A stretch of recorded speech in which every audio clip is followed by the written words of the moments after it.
Berjumpa lagi dalam permenungan kita edisi Senin 17 Juli 2023, Pekan Biasa ke-15. Bacaan-bacaan liturgi hari ini, bacaan yang pertama dari kitab Keluaran, bab 1 ayat 8 sampai 14 dan ayat 22. Dan bacaan Injil dari Injil Matius, bab 10 ayat 14 sampai bab 11 ayat 1. Bangsa Israel bertumbuh makin pesat dan makin banyak di Mesir. Hal ini menimbulkan kekhawatiran, terutama dalam diri Raja Mesir. Dan Raja Mesir ini adalah pribadi yang tidak mengenal Yusuf, orang baik dan terkenal yang menjadi mangkubumi di Mesir. Jadi raja ini tidak mengenal Yusuf. Raja ini melihat gejala bahwa semakin banyak orang-orang Israel di Mesir. Ada sedikit kecurigaan. Kecurigaan itu nampak dalam kata-katanya yang dia sampaikan kepada rakyatnya, orang Mesir. Jangan-jangan mereka akan bersekutu dengan bangsa lain, lalu menyerang kita. Ini kecurigaan. Dan kecurigaan ini melahirkan provokasi kepada orang-orang Mesir. Karena itu ia mengajak orang-orang Mesir untuk memperhambat laju bertambahnya pertumbuhan orang-orang Israel di Mesir dengan cara memberikan kepada mereka kerja paksa yang berat.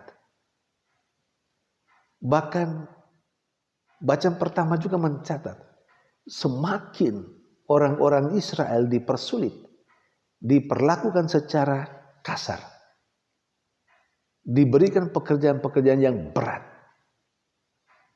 baik itu di kota yang ada di Mesir maupun di Padang. Bukannya membuat orang-orang Israel banyak yang meninggal, tetapi sebaliknya bertumbuh makin banyak lagi. Sampai orang-orang Mesir sendiri dan raja bahkan merasa takut. Dan cara terakhir yang dipakai oleh Raja Mesir ini, yakni memerintahkan supaya setiap bayi yang lahir dari orang-orang Israel itu harus dilemparkan ke sungai Nil. Sadis bukan? Saudari dan saudara yang terkasih,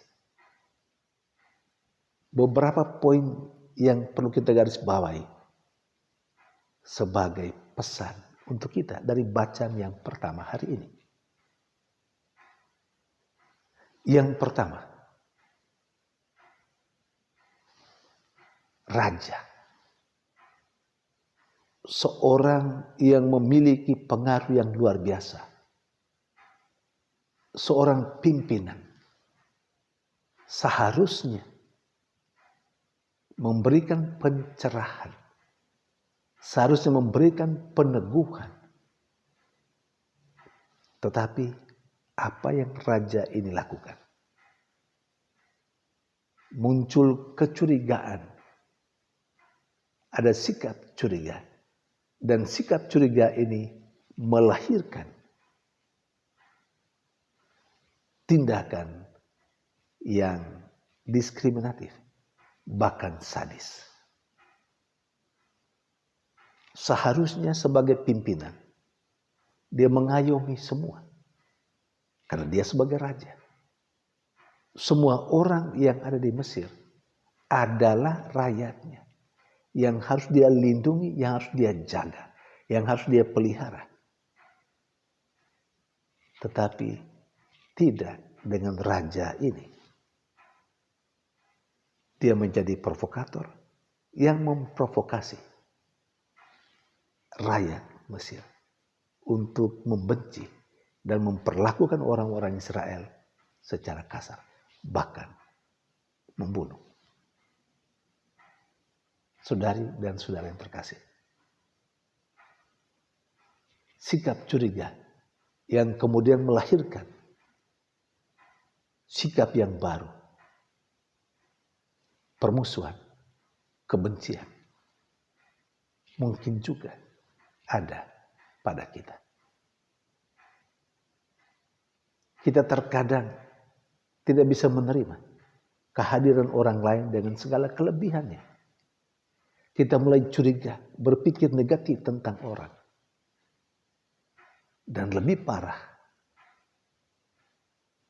sebagai rentetan dari kecurigaan itu adalah kita memprovokasi orang untuk membenci orang-orang yang ada di sekitar kita, yang mungkin lebih baik dari kita, lebih berhasil dari kita. Saudari dan saudara terkasih, kita diingatkan oleh Tuhan melalui bacaan pertama hari ini. Pertama, supaya kita memberikan contoh yang baik. Berpikir positif tentang orang lain yang ada di sekitar kita. Supaya tidak melahirkan aksi-aksi yang sadis. Aksi-aksi yang diskriminatif. Kita bisa saja menjadi korban dari diskriminasi itu dalam kehidupan berkomunitas antar gereja ini atau masyarakat. Tapi kita bisa juga menjadi seperti raja itu. Menjadi provokator yang memprovokasi orang lain untuk bertindak tidak bagus, tidak baik kepada sesamanya. Stop dengan cara hidup yang seperti itu. Sementara dalam bacaan Injil ada banyak pesan. Tetapi satu hal yang mau saya garis bawahi.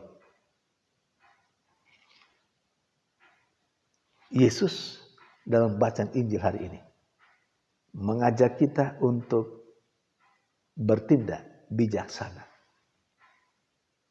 Bijaksana dalam memilih mencintai Yesus atau mencintai orang tua kita, pasangan kita, anak-anak kita. Karena Yesus berkata dalam bacaan Injil hari ini, barang siapa yang mencintai istrinya, mencintai suaminya, mencintai orang tuanya, mencintai anaknya lebih daripada aku, ia tidak layak bagiku. Sebuah tantangan yang diberikan oleh Yesus. Mari kita coba melihat.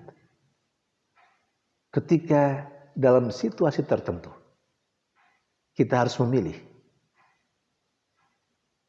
Yang mana yang mau kita pilih? Kita memilih Tuhan atau memilih anggota keluarga kita? Kita memilih Tuhan dan kehendaknya atau memilih kehendak kita sendiri, kemauan kemanusiaan kita.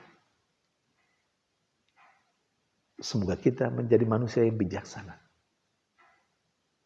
Tuhan mesti berada di atas segala-galanya, melampaui dan melebihi semua yang lain, termasuk mereka yang mempunyai hubungan biologis dengan kita.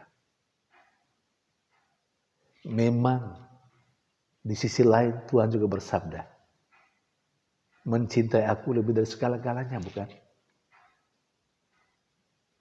Tuhan mengatakan supaya mencintai dia dengan segenap hatinya, dengan segenap pikiran, dengan segenap kekuatan. Artinya mencintai Tuhan dengan seluruh diri kita, melampaui semua yang lain.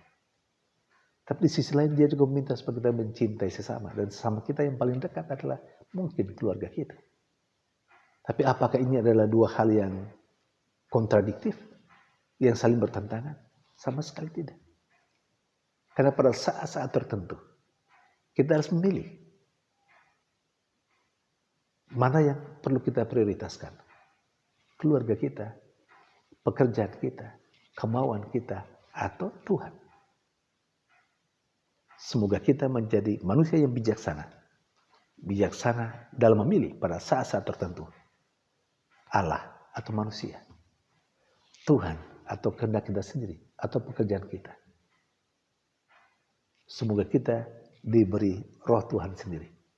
Untuk menjadi manusia yang bijaksana. Yang mampu memilih yang tepat. Kapan saja dan di mana saja. Tuhan memberkati.